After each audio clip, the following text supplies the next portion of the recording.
हरे कृष्ण, राधे राधे भक्तों। आप सभी को मकर संक्रांति की और लोहड़ी पर्व की ढेरों शुभकामनाएं। भक्तों, आज मैं आपको इस वीडियो में बताऊंगी कि हमने लोहड़ी का त्योहार किस प्रकार से मनाया। लोहड़ी का पर्व आज बड़ी धूमधाम से मनाया है। आज के दिन शाम को आग लगाई जाती है, जिसमें तिल, रेवड़ी, मूंगफली अर्पित की जाती है और पूजा की जाती है। तो देखिए भक्तों, हमने ये पहले पूजा प्रदोष काल में कर ली थी। और जो लोहड़ी की जो अग्नि है, जो फेरी लगाई जाती है, जलाई जाती है, वो शुभ मुहूर्त में की जाती है।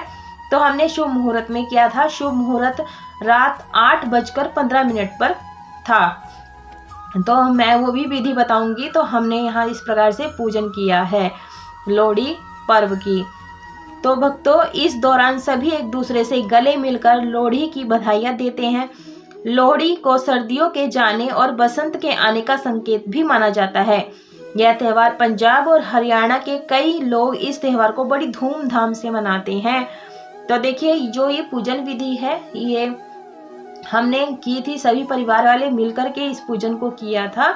और इस प्रकार से बहुत ही सरल सिंपल सी पूजा होती है। आज के दिन आदिशक्ति माता की और भगवान कृष्ण की पूजा की जाती है।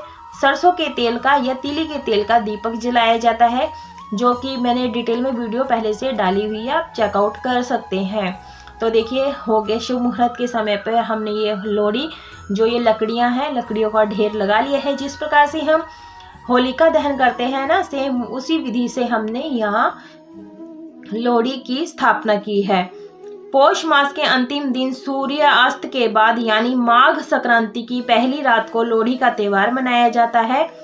ये पर्व मकर संक्रांति से ठीक पहले आता है और पंजाब हरियाणा के लोग इसे बड़ी धूमधाम से मनाते हैं और इसे देख करके अन्य क्षेत्रों में भी मनाया जाता है। त्योहार पर हर जगह रौनक देखने को मिलती है। लोहड़ी के दिन मैंने बताया कि सभी चीज़ें मूंगफली, रेवड़ी, गच्चक ये सब अर्पित की जाती है। तो हम ये लोहड़ी की तैयारी कर रहे हैं जलाने की। जो भक्तों, ये लोहड़ी जो जलाई जाती है, ये पुरुष द्वारा ही जलाई जाती है।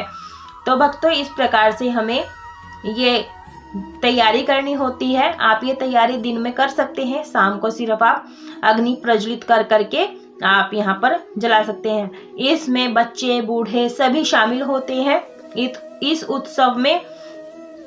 तो देखिए, ये अग्नि बच्चे या पुरुष लगाते हैं घर के। तो इस तरह से हमें लगाना होता है। शुभ मुहूर्त में साफ सुथरे खुले स्थान पर लकड़ी और सूखे उपलों का ढेर लगाकर आग लगाएं। अर्घ्य देने के बाद में उसमें रेवड़ी, मूंगफली अर्पित करें। इस प्रकार से हमने की थी, जिस तरह से हमने की है हम वैसे ही बता रहे हैं। इस पवित्र अग्नि की 7 परिक्रमा की जाती है। परिक्रमा करते हुए उसमें रेवड़ी भी डाली जाती है, वो मैं आपको बताऊंगी। इसलिए डाली जाती है, अर्पित की जाती है। परिक्रमा पूरी होने के बाद में बड़ों से आशीर्वाद भी लिया जाता है। तो आइए जानते हैं इसका महत्व क्या होता है। लोहड़ी का त्योहार फसल की कटाई और बुआई के तौर पर मनाया जाता है। इस दिन लोग आग जलाकर इसके इर्द गिर्द घूमते हैं, नाचते गाते हैं, खुशियां मनाते हैं। तो इस प्रकार से हमें ये जलानी होती है। तो जला ली है। तो अब इसमें हम यहाँ पर ये जो भी पॉपकॉर्न होते हैं, मूंगफली, रेवड़ी, गच्चक, जो भी तिल से बने हुए हैं, गुड़ से बने हुए हैं प्रसाद, वो हम सभी यहाँ पर समर्पित अग्नि में करेंगे। जो हमने पहले पूजा की थी, उसमें से थोड़ा सा प्रसाद लेकर के हम अग्नि में आहुतियाँ डालेंगे। इससे जो है भोग प्रसाद भगवान सहज स्वीकार कर लेते हैं। फेरियाँ करेंगे इस प्रकार से, गच्चक डालेंगे, उसके बाद में एक दूसरे में बांटते भी हैं। तो मैं बता दूंगी इसके बाद में हमें क्या करना होता है। पहले 7 परिक्रमा लगाई जाती है और सुनी जाती है दूल्हा भट्टी की कहानी। तो चलिए, पूजा करते करते मैं आपको कहानी भी बता दूं। लोहड़ी के दिन अलाव जलाकर उसके इर्द गिर्द डांस किया जाता है, नाच गाना किया जाता है। इसके साथ ही इस दिन आग के पास घेरा बनाकर दूल्हा भट्टी की कहानी भी सुनी जाती है। तो देखिए, इस पूजा में बच्चे, बूढ़े सभी, स्त्री, पुरुष, लड़के, लड़कियां सभी इस पूजा में शामिल होते हैं और अपनी मनोकामना बोलते हुए इसमें आहुतियां डालते रहते हैं। तो इस तरह से हम ही सब मिल करके यहाँ 7 परिक्रमा लगाएंगे। तो भक्तों इस सभी पूजा में आप अपने बच्चों को शामिल जरूर से करें। और कहानी का खास महत्व होता है। मान्यता है कि मुगल काल में अकबर के समय में दुल्ला भट्टी नाम का एक शख्स पंजाब में रहता था। उस समय कुछ अमीर व्यापारी सामान की जगह शहर की लड़कियों को बेचा करते थे। तब दुल्ला भट्टी ने उन लड़कियों को बचाकर उनकी शादी करवाई थी। कहते हैं तभी से हर साल लोहड़ी के पर्व पर हर्षोल्लास के साथ दुल्ला भट्टी की याद में उनकी कहानी सुनने की परंपरा चली आ रही है। तो देखिए यहाँ हमने फेरी लगा ली है। सभी में हम यहाँ पर तिल, गुड़, पॉपकॉर्न बांटे जाते हैं। इस प्रकार से जितने भी उपस्थित होते हैं सभी में बांटा जाता है। यह त्यौहार पंजाब में फसल काटने के दौरान मनाया जाता है।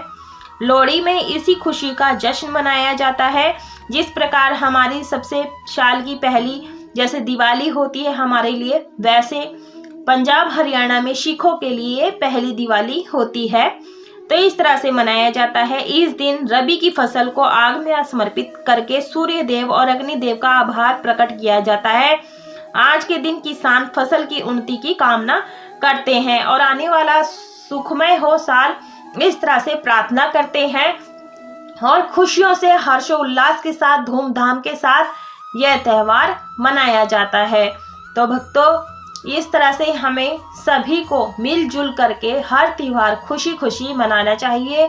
आज के दिन लड़ाई झगड़ा भूले से भी नहीं करना चाहिए और ना ही किसी को अपशब्द बोलना चाहिए, ना ही पर निंदा पर चुगली करनी चाहिए। इस बात का आपको ध्यान रखना चाहिए और हर त्यौहार हर पूजा पाठ शांति से शांत भाव से इस पूजन को करना चाहिए। और हर चीज जो भी पूजा पाठ करते हैं शुभ मुहूर्त में शुभ समय में किया जाए तो उसका शुभ फल हमें प्राप्त होता है। तो देखिए हम यहाँ थोड़ी पास में ही आए हैं, घर के बगल में ही।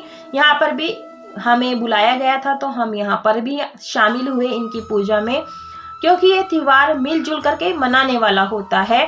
और देखिए सभी इकट्ठे हो गए हैं और यहाँ पर भाभी जी हैं, थोड़ा गाना जो पंजाबी गाना होता है ना वो गाना गा रहे हैं, नाच रहे हैं और साथ में कहानी भी सुन रहे हैं।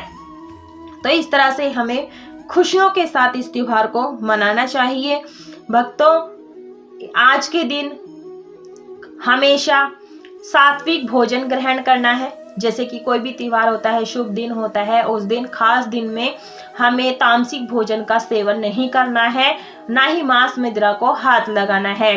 सात्विक रह करके भोजन करना है और ब्रह्मचर्य का पालन करना है। अगर हो सके तो आप जागरण भी करना चाहे तो कर सकते हैं, क्योंकि आज के दिन भगवान कृष्ण की आदिशक्ति की माता आदिशक्ति का पूजन किया जाता है। तब उनके के लिए भी आप जागरण कर सकते हैं या फिर अखंड दीपक भी जला सकते हैं, अगली प्रातः तक जलते हुए रहे। तो इस तरह से हमने मैंने आपको तस्वीर भी दिखाई है। आदिशक्ति माता पार्वती को कहा जाता है, क्योंकि जो इनके पिता हैं माता जी के, इन्हें यज्ञ में बुलाया नहीं गया था तो ये चले गए थी। तो वहाँ पर भोले शंकर की बेइज्जती हुई तो उनसे बेइज्जती सहन नहीं हुई तो वो अग्नि में अपनी दाह संस्कार कर दिया था। तभी से उन्होंने ये लोहड़ी का त्योहार मनाया है। एक परंपरा ये भी चली है। तो इसकी कथा और भी मान्यताएं प्रचलित हैं, कथाएं प्रचलित हैं। तो मैं आने वाली नेक्स्ट वीडियो में बताऊंगी कि कथाएं किस प्रकार से हैं लोहड़ी से रिलेटेड। यदि वीडियो पसंद आती है तो वीडियो को लाइक कीजिएगा, शेयर कीजिएगा। चैनल पर नए हैं तो चैनल को सब्सक्राइब जरूर से कर लीजिएगा। कमेंट बॉक्स में सूर्य भगवान की जय, राधे राधे अवश्य रूप से लिखें। पूरा वीडियो देखने के लिए धन्यवाद। राधे राधे।